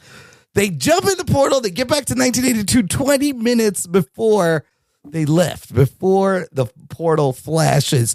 Denise runs to the payphone, and we just think she's called someone, and who she's called Greg, who's delivering pizzas. So the Greg from the past who died comes outside. The neighborhood gets flashed, and then we see that it's actually swapped with prehistoric land, that area. So they went to prehistoric times. Prehistoric times came. Okay, so now what happens? Now the family now is without Greg. They probably die. She called other people so that they left. There's 2 Jeanettes now, right? Which is the neighbor. And doesn't this fuck up some kind of paradoxical time travel rules? Like the 2 Jeanettes. I think now you're thinking about it too much. Shouldn't be able to exist at the same time. Well, I'm assuming that everybody dies unless they escape. Right. And so shouldn't more people be showing up randomly now? Because she sent her own family. Her last family is going to die. You know what? Somebody had a great sequel idea. This is what I want to see. I want to see that past family without Greg survive and return and get revenge on the family that took Greg. Well, that'd be fun. They play it as if she only calls Greg, right? But then it's revealed that she called everybody, and they all left. I don't know if that makes sense. That doesn't make a lot of sense. I don't think that makes sense. I'm going to keep harping on this. Yeah, these kids would be fucked. That's so fucked up. Traumatizing. That's so fucked up that the kids see their dad die and now are living with another version of their dad. Yeah. But they have a memory of their dad being eaten a lot. Like, and he has no idea what they went through right now. Those kids would not be good. They'd be a little traumatized. The ending doesn't work. It just really doesn't. The kids just. It's an ending, though. It is an ending. You're right. Look, it's a happy ending. She got everybody back. And then she writes a book, not about her failing marriage, which she had read, but about what happened, called The End of Oak Street. I thought that was clever. Yeah. I like that he said that he read her book, though. That was a great one. That was a great reveal. Yeah. I read your book. I know you don't want to be here. And then it got flooded and her book got ruined. I felt bad. And then he says in front of the kids, like, you don't even want to be here with the kids. Yo, you but want to leave everybody. Both of the parents were shitty, right? He's lying about his job and drinking. She's writing a book about their failing marriage, doesn't tell him. Like, they're both fucking shitty people in the beginning, anyways. Yeah, they're going through marital issues. They're going through some shit. Favorite moments, Brontosaurus is fucking. Not only fucking, but furry Brontosaurus. I've never seen a furry Brontosaurus. I thought that was. I didn't know they were going to be so tender. Yes. The picture part was funny. Yeah, so it's like some Barry White going on in there. All right. I thought it'd be a little more brutal and slamming, but no, he's very gentle. No, they're very gentle. All the dinosaur stuff actually was pretty legit. Dude, the big snake, white snake. Oh, that was the best scene. That is probably my favorite scene, is sneaking into the house and they don't see it. That was great. The way it's shot, the way the music. Yeah. See, that's the shit right there. Yeah, it's banging against the door. People are trying to figure out how to get it. She's stabbing it. I thought all that. Like, there's this director, he did It Follows. Yeah. I watched something on this director by Carson Rehnquist. Okay. And he basically said this director's been living in director purgatory. Yeah. Because he did It Follows. So a lot of these directors get discovered doing a horror movie or something like that, and then they get this cachet where it's like, okay, you can kind of do what you want. That was 2014, right? And then he does Silver Lake, which came out when 2018, 4 years later, and that's apparently a really weird movie. I haven't seen it. Very weird movie. And all of a sudden, he lost all his cachet. It was like, we can't trust you with anything because your idea sucked. It made us no money. So he was in director purgatory for 8 years until he made this. I don't know if this movie's going to be making them any money, though. At $80 million, it's like a decent budget. It might make its money back, but I don't think so. I don't know if this is going to help. This proves that you can make a cool looking movie for $80 million. That's true. Yes, and make a dinosaur movie that's not Jurassic related. And it had star power. It had everything except for a good script. Yeah. And good dialogue. And good kids. Listen, you just needed some good kids that were quirky, that had some fucking personality. You know what else I laughed at though? Speaking of that kid, even though he's a bad actor, that scene where he's in the garage and the fucking dinosaur is like, is it in the garage? Maybe it's not in the garage with the car and the dinosaur, and he's trying to shoot the bow and arrow, and he shoots the bow and arrow and he completely misses. It's like 5 feet away. That's the thing. At least make the fucking son like an awesome archer. Like do I thought something. That was funny. I was like, this is pretty good. This fucking kid is useless. In fact, Starbuck gets a rescue. Starbuck does more at him and saves him. Starbuck's whole storyline doesn't make any goddamn sense either. No, where did he go? And how where did he show up again? And how did he not eaten? And how did he show up to fucking fight off the pterosaur, the pterodactyl, whatever was attacking him? What the fuck? Yeah. I would have been armed to the teeth. I would have been like B.A. Baracus. I would have been like making shit, making weapons. That's what I wanted to see. I mean, she had a shotgun. That was cool. That was it. Like that. How lame are you? Don't you have any kind of survival instincts at all? Like, wouldn't it be cool if the whole family got together, made like these badass weapons, and just went out and fucking wrecked shit? The kid goes into the encyclopedias and starts looking up dinosaurs. Why? That knowledge never comes into the picture. That's not gonna help. He doesn't learn like, hey, maybe the ankylosaurus over here will become friends with it and it'll defend us or anything. Like there was. Why would it even show that? Just go to the librarian. She knows everything. Yeah, she knows everything. Knows everything, including how to fire a shotgun. I love that scene. Made me laugh so hard because they play it so straight. And I'm like, this has got to be a joke. Where she shows the thing, and the librarian's like, she's like, I can't find anything on this fucking plant. I've looked at every book, and he just showed it. The librarian's like, oh, this. She knew it right away. 9 million years ago, I knew about that. Like, what? She knew about an extinct plant and that, from 2 million years ago. Matters. Yeah, that's never no, it didn't. There's no mystery to solve. That just happens anyway. That's a good point. So they show us like this plant. So like weird things are porting in, and she finds out what it is. So it's just to tell us something from 2 million years ago is now there. But it's kind of pointless. Like that whole scene of her going to the library to find, you don't need it. She could be like, the neighbor could be like, what the fuck is this? She's like, I don't know. And then move on. Yeah. And then now you don't need that scene at the library. But there was a lot of scenes they didn't need. Like the girl sitting in the car listening to the music. What was the fucking point of that? Yeah, there was a lot of wasted moments here. You didn't. I wanted to see them just do more. They just. I wanted to see the fat kid with the boobs get eaten. That's what I'm saying. Yeah, I want to see more kids get eaten. I want to see the Goonies cast take over and try to survive. Oh man, they tried. It didn't get there. But like Michael Giacchino did the music, and in the beginning, you got the horns and the strings. It's very. Oh, what about Spielberg? What about when the bully gets him and beats the shit out of him, and then the brother comes out? That was also lame. Yeah, I feel like they didn't build that up. They didn't build that up at all. It didn't mean anything to me. It meant nothing. It was just like another thing that happens. It was just like. What was strange? It is like it's written like another thing that happens because he just like happens to be just hanging out. And he's like, oh, there's that fucking kid. It's like, right. Wait a minute. It's clear that these two kids, the bully and his brother, are on their own. They would have been long gone. They wouldn't have been just fucking hiding out and being like, oh, get him, get him. By the way, there's dinosaurs trying to kill us. Dinosaurs, get him. But that scene in the house in the final portal where they're fighting off the dinosaurs and the lady comes out, she gets eaten. Like that shit was fun. No, there's some good stuff. There is some riveting stuff in there. Yeah. All of the dinosaur tension stuff was good. The stuff with the tension, the jump scares, all of that, the mood and all that stuff. When it comes to dinosaurs eating people, is all like that's what you're going to see this movie for. That is the only thing to see this movie for, and that's it. Poltergeist meets Jurassic Park. With a touch of Back to the Future thrown in at the end to just fucking bring it on home. But all that stuff, so you put that on paper, right? You go, hey, we're going to do 80s movie. You can call it Poltergeist. You can call it ever. Haunted house type shit with a bad dysfunctional family. Yeah. We're going to put some dinosaurs in it. And we're going to do Back to the Future. Yeah. And we're going to make it 80s. And you'd go, shit, I'd watch that. That's a fucking 80s movie. Like that's an 80s movie with better CGI. Count me in. Yeah. But the way the script is written, the way it's weaved together, it doesn't fully coalesce into something that I think makes a completely coherent movie. I have a question. I agree. Yes. What would you cast Frank Grillo as? Next door neighbor? Let's see. Grillo could be one of the neighbors. No, I wouldn't have been. The next door neighbor. I think that guy's actually perfectly cast because that guy is a he's funny. face. He got eaten too. Yeah. on the roof. He might get eaten as he's just standing on the roof. What if he's the librarian? What if he's the editor? Him being the librarian and knowing about that fucking plant would have been awesome. That'd have been great.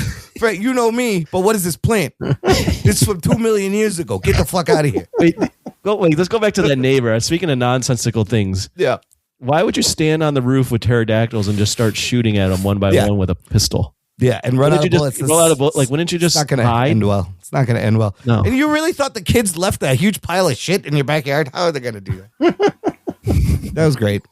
That's definitely a Jurassic Park callback. Yeah. Oh, yeah. Oh, yeah. When they're searching for the cell phone and the shit. Yeah. Yeah, I don't know. Does this movie make it into any like best dinosaur movie list at all? I mean, do you think it's better than any of the Jurassic Park movies? I think it's better than some of the Jurassic World movies. Yeah.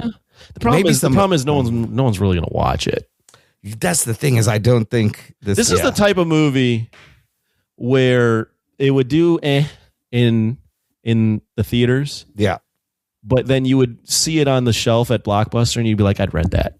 Yes. Like this is the type of movie where DVD and VHS would have really carried this movie, and playing it on cable. It'll do good I don't on think streaming. I don't think it'll do good on streaming. No, because it'll just get lost on streaming. Whereas like if you happen, this is the type of movie that would play on like TNT. Oh, I see. Or you'd rent it. You'd be like, you know what? I didn't want to go see that movie in the theater, but I'll totally rent this for a Friday night. Yeah, like 5 years from now, you'd be like, I remember this. I never saw it. Right. But that era is gone. Yeah. So unless there's some sort of random ass hype, this movie's just going to go to streaming eventually and just die. Is this Warner Brothers? Yeah, it is. Yes, so it'll go on HBO Max. It's another not big moneymaker for Warner Brothers. What if Grillo was a dinosaur? Just a giant. There's not enough Grillo. parts in this movie to be anything. There really aren't. There really. What if he's Ewan McGregor? He'd have to be the dad. Like that's it. But there's really no parts. The whole movie would change. He'd have to play him like he's fucking John Rambo. Yeah. Oh yeah. He wouldn't take. He'd be like, "Give me that gun, Denise. Yeah, I'll take care of this. You go hide with the kids." He would just run out there. You just have to have him doing his best Rambo impression and just being like in the corner, like having a meltdown, just be like, live for nothing, die for something. What if he's married to Ewan McGregor and he's Anne Hathaway? Oh, now I think we found the role. Anne Hathaway is the big badass in this movie. She is the fucking Rambo. So you're saying he would be Anne Hathaway? Yeah. So he would be the top and Ewan McGregor would be the bottom. Same-sex couple. It's very progressive in the 80s. Yeah, sure. Oh, there was also like a little romance between the girls there. Yeah, that Did that happen in the 80s? Is that 80s or people were people like coming out at 11 years old or whatever they are? I don't know. Nothing's over. Nothing. Is it over, Johnny? Nothing's over. Did we win? Yo, I play Rocky. They do first blood, not me. Anyways, Anthony, give me a number. And give me a number. Final thoughts. 5.5, almost 6. Okay, because there are like actual really quality moments throughout the movie. Yeah, and I was pretty entertained for most part. But as we've discussed, I don't think the script's very well done. I think it leans too much on nostalgia bait. Yeah, the dinosaurs are really good, but I right when Ewan McGregor's character gets horribly killed. Yeah.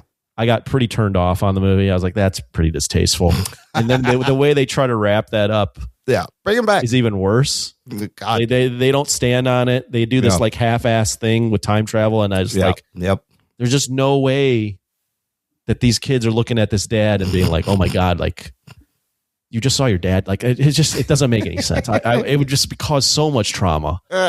So yeah, I would go 5.5, 5.5, 6, somewhere around there. Okay. Rugs. I'm actually in the same boat as Anthony here. 5.5.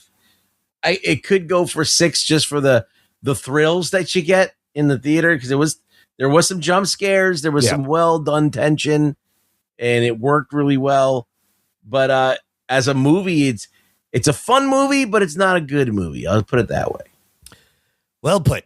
Yeah, I was at a 7, but I'm gonna go 6.5 after this discussion, and it's purely for the fucking dinosaur bits and for the Hathaway. It's fun watching Anne Hathaway. She's good. She's in a lot of movies.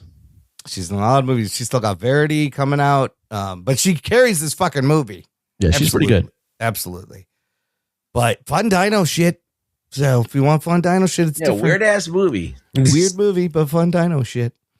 Okay, let's finish up with some what are we watching? So, as mentioned, Lanterns, James Gunn, HBO Max TV show. No spoilers because Anthony didn't watch. Yeah. Premiered. Watch your fucking mouth there. Anthony didn't watch. Spoiler free. Rugs. Give me a couple of thoughts on the premiere. I thought it was a good open. I liked it. I thought it was pretty good. For what we're getting, it's actually interesting, and they seem to be pretty reverential to the original stuff. Anthony is a big Green Lantern guy. Yeah. So I'm waiting to see what he thinks, if he likes it. Yeah. No, I thought they established these characters very quickly, efficiently. You get a good feel for them and the world they're in and where the lanterns are is kind of interesting. It's got a crazy ending. I don't know what to make of it, but it was pretty good. It had that like crime thriller feel. It's very, very, very subdued. It's like True Detective. There's nothing really like, oh my God, visuals. Oh my God. Yeah, but there's powers. They do use the powers, enough. Somewhat. But I mean, look, that's not that kind of show. I don't think. We never know. We never know. It could build to that. Who knows? Scene you saw, Anthony, but the car going over, it's very funny. Yeah, it's funny. I thought that was really good. The footage I saw at Comic-Con was pretty good. I'll tell you this: Hal Jordan's a fucking asshole. He kind of is an asshole. You get it right away, and Kyle Chandler plays it very well. And yeah, he's just a dick, and you hate. My favorite part is when he.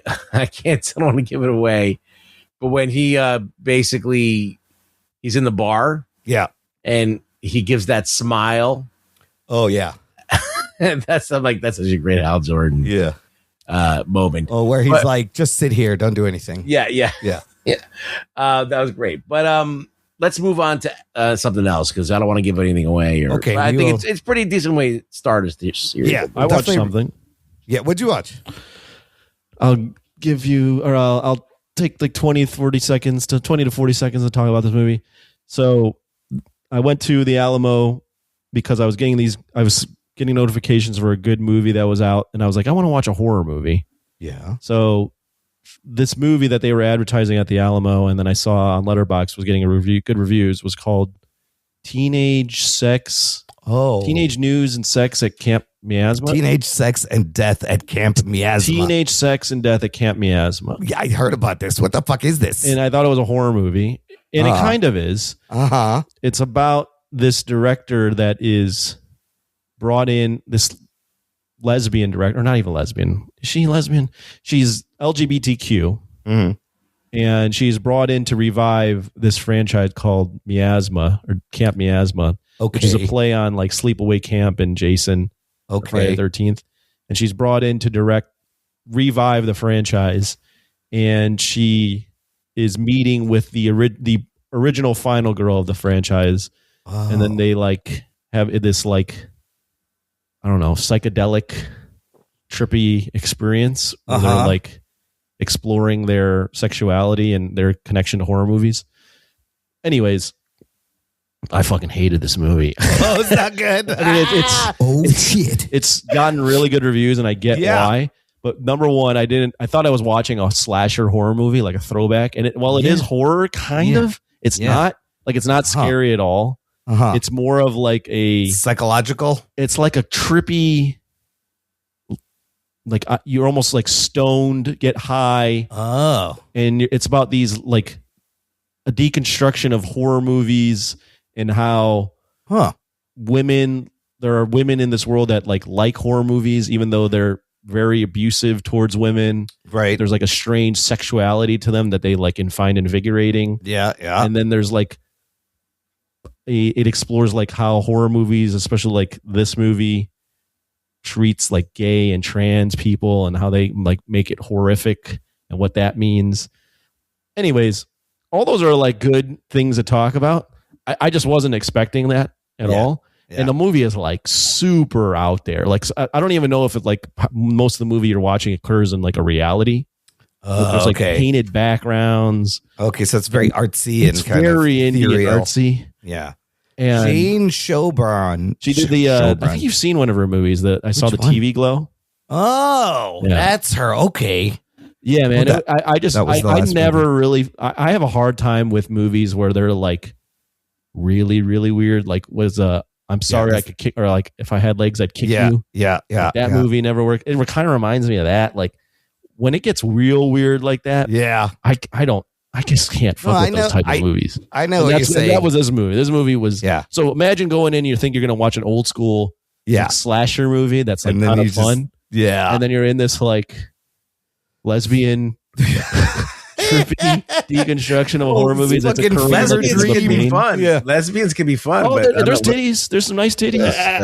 There's some good titties. The TV. I saw the TV. Not enough to save the movie, is what you're saying. Well, I just went in not knowing what I was watching, and it was completely different than what I was. I was like, I'm down to watch like a good horror movie with like an audience, and it was not that. I'm watching the trailer for this, and it's really weird. And there's like gushing blood coming out of a body, and like all this weird shit. It's one of the weirdest movies I've seen. Huh? I almost. There was one point. The movie's almost 2 hours. Yeah.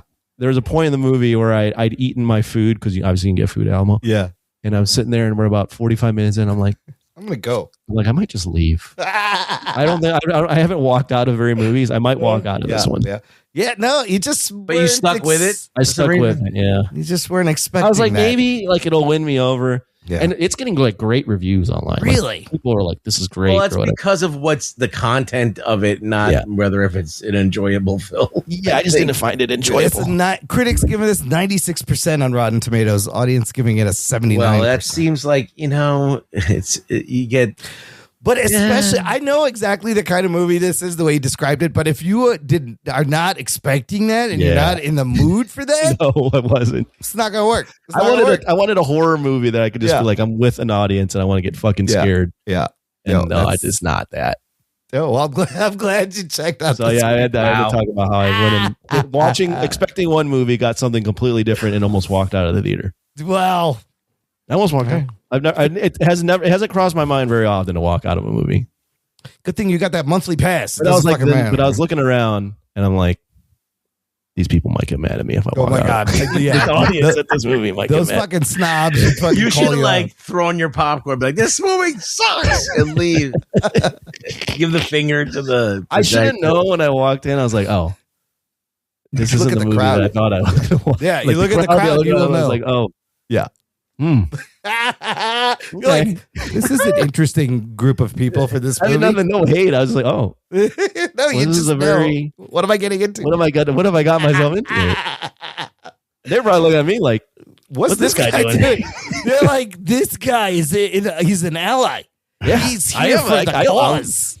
I'm sure. And then you should have just walked out halfway through. It would have been hilarious. Yeah, so I would have been out of there. Yeah, I don't know if you would like it, Ruggs. I would have fell asleep, probably. You should have just got up and went, not enough dicks, and then walked out. Would have been hilarious. This is the type of movie you can get high and you'd probably enjoy. Oh, I'd probably understand it. Be like, I get it. It speaks to me. Yeah, one of the reviewers I watched that thought it was good was like, there's a moment in the movie where you just got to be like, I'm fucking high and now I get it. But I was not high. I'm sober. Teenage sex and death. Yeah, you have to keep inebriated, probably. No, I did not expect that. That was a fun story. Yep. So there you go. So, that title just does not sound like a movie that I would watch. It's a fucking mouthful and it's a horrible title. It's a bit much. Because I was like, what the hell even is this? Okay, anyways, Ruggs, back to X-Men 97. Still working through it. I'm on the Savage Land episode. Oh, okay. You got a couple more. Okay. Yeah, so I'm a couple more. But so far, it's just blazing through a bunch of X-Men comics. It goes combining so them, slapping them together. Yeah. I think the previous season was a little bit better as a cohesive thing. But it's flying through shit. Yeah. It's like it's dulling the impact of a lot of this stuff. And, I'm excited to get to the end of it and see what happens. But I like the animation a lot. I think the animation is great, and it's really cool to see a lot of these characters. So it's still got something for me. So I'm going to continue watching it. All right. I also watched the premieres of season 3 of Reacher. Yeah. And season 3 of Lioness. Me too. Let's talk about these. Reacher is got a decent start. Yo, I fucking love Reacher, bro. I love this show so much. I don't know what it is. Alan Richardson, the way he plays Jack Reacher is so great. And he just fucking stumbles into things. I just like that he's eating all the time. And, oh my God, he's eating so much. He's in Philly. It's 5 a.m. He's eating a cheesesteak. And they're like, it's 5 a.m. He goes, I'm in Philly. So you gotta eat it. He's eating all the time. Has he done any crazy things? He beat up a bunch of guys. Yeah, he did beat up a bunch of guys, but I think we're just getting started, you know? Yeah. We're just getting this thing's gonna unfold and keep unfolding. And I mean, in the first 2-3 episodes, the twists keep coming. And he's killing people. Oh yeah, it's great. Like he kills a guy. He killed a dude in the library with the book stacks. And then he throws him in the coal bin, and he just doesn't tell anyone. And then the cops are like, "Did you kill this guy?" He's like, "It was self-defense." Because they got away. He's like, "I said they got away." Nothing ever happens to him. Nothing ever. He doesn't go to jail. Nothing happens. I love this show. It's so much. This season has been great so far. Yeah, he's look. When you're talking about just badass guys. Yep. That it's kind of like he's kind of like Batman here. He's. Or the Punisher? Yeah, the Punisher, Batman, all that stuff. Except he's out in the open. He's not hiding from anyone. He's talking shit to the FBI, the CIA. They come in to question him, and he just questions them. No, and he's like, you guys are idiots, aren't you? It's like, you don't know what you do. He just fucking embarrasses everybody. It's so great. He's so great. He hardly says anything. And he bangs the girl in like the second episode. Oh, yeah. He gets or the third episode. Every episode, every season he bangs the new girl. Like, it's great dad action shit, right? It's so good. It's what I want to watch. Yes. Is it great? No. Is it like commendable story? It's fine. I mean, it's like, it's trashy, but it's fun. But you're getting what you pay for. Yeah. Lioness, on the other hand, this is great because they turned the whole shit on its ear on this one. Yeah. Where, if you don't know, watch the first episode.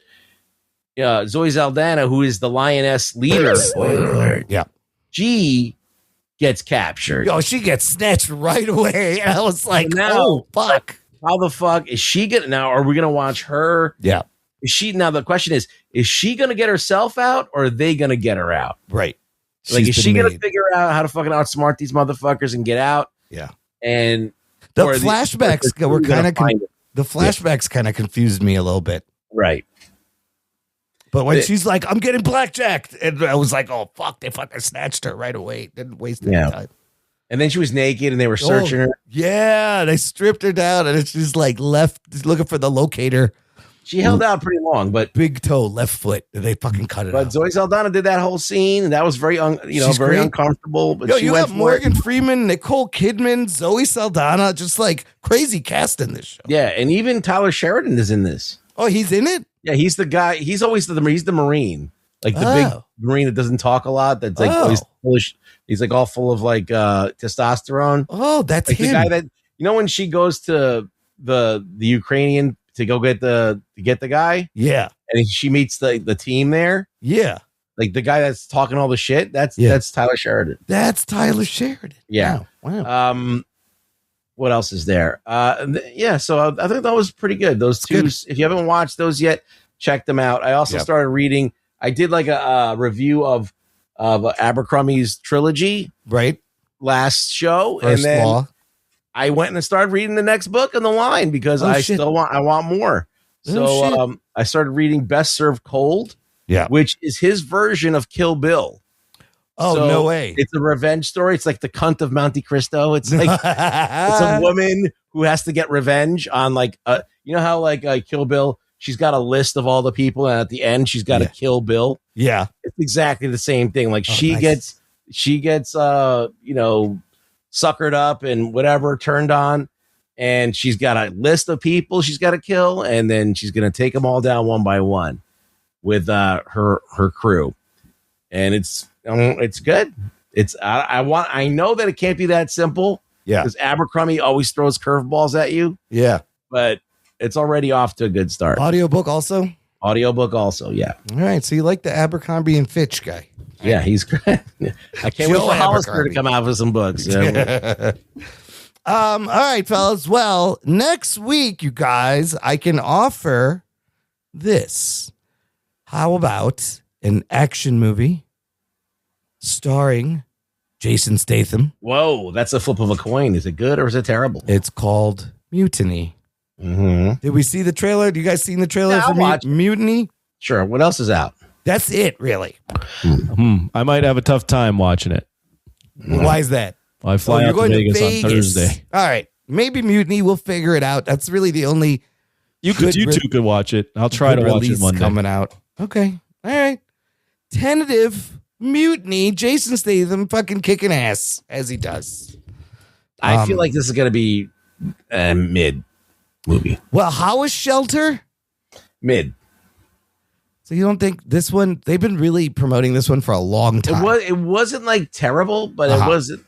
Like, I think it's better than the other one, The Working Man. Okay. Okay. But just because it didn't want it, it didn't do much more. It didn't try to do anything. Okay. It was just I don't know. It's just a very mid. It's going to be mid, I think. So this one, after his billionaire industrialist boss is murdered in front of him, Cole Reed is set up to take the fall for the crime, leaving him on the run as he works to uncover an international conspiracy. It's only an hour and 35. Yeah, it's going to be a quick. Yeah. You know what? Fuck it. Let's do Jason Statham Mutiny. I need a good action movie. After watching Reacher, I want to see a good action movie. And who else is doing it besides Statham? Single-handedly keeping this genre alive. Did you hear the rumors about... The rumors are back with Reacher being Batman again. Oh, Richardson being James Gunn and Batman. And then the guy who was Gladiator, too, is being thrown around. Oh, yeah, Paul Mescal. Oh, is that real? Why is all that? It's just going. I don't know if it's true, but it's going around. Hold on. Paul Mescal's like 2 feet tall.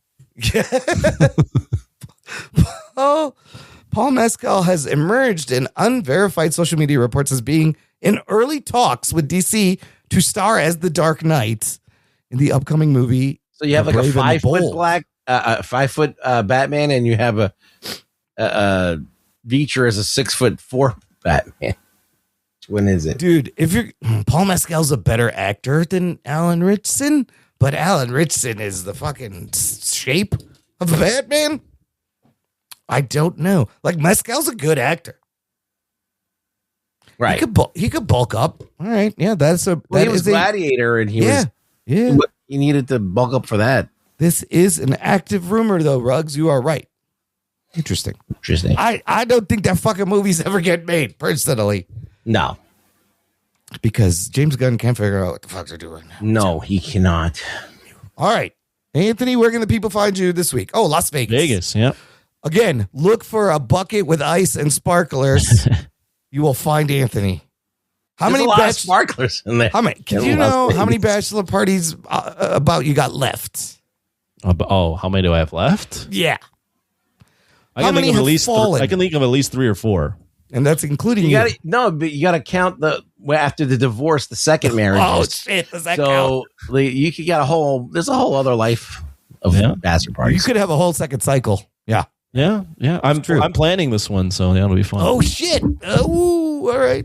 This could be a banger. It should be fun. Lots of sparklers. There's gonna be sparklers. I'll tell you that much. I know there's gonna be sparklers and hot girls holding sparklers. That's right.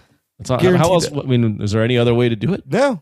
That's it. Guys about to get married. You gotta send them off right. Those are the ingredients for a bachelor party. Ruggs, where can the people find you? I'm just gonna be lighting sparklers in my driveway, just out of a snack hole. I'm and drinking a beer. Otherwise, you can find me at Rug Boy Show on Twitter. You can join the growing army of people that are supporting me. Yeah, it is. It's the Rug. Join the Rug Boy army. Definitely get over there. We will storm the fucking Capitol next January 6th. What? No. In the meantime, listener, don't do that, but visit our website, jockandnerd.com, for all the ways to get in touch, follow the show, support the show. Share the show, listener. It's the best way you can help us out, the easiest way you can help us out. Thank you for listening to the Jock and Nerd Podcast. My name is Imran. My name's Anthony. He's the Jock. He's a nerd. We'll peep you next time. Some motherfuckers are always trying to ice skate uphill. Sometimes it may be good, sometimes it may be shit. Gentlemen, this is Democracy Manifest. Jock and Nerd.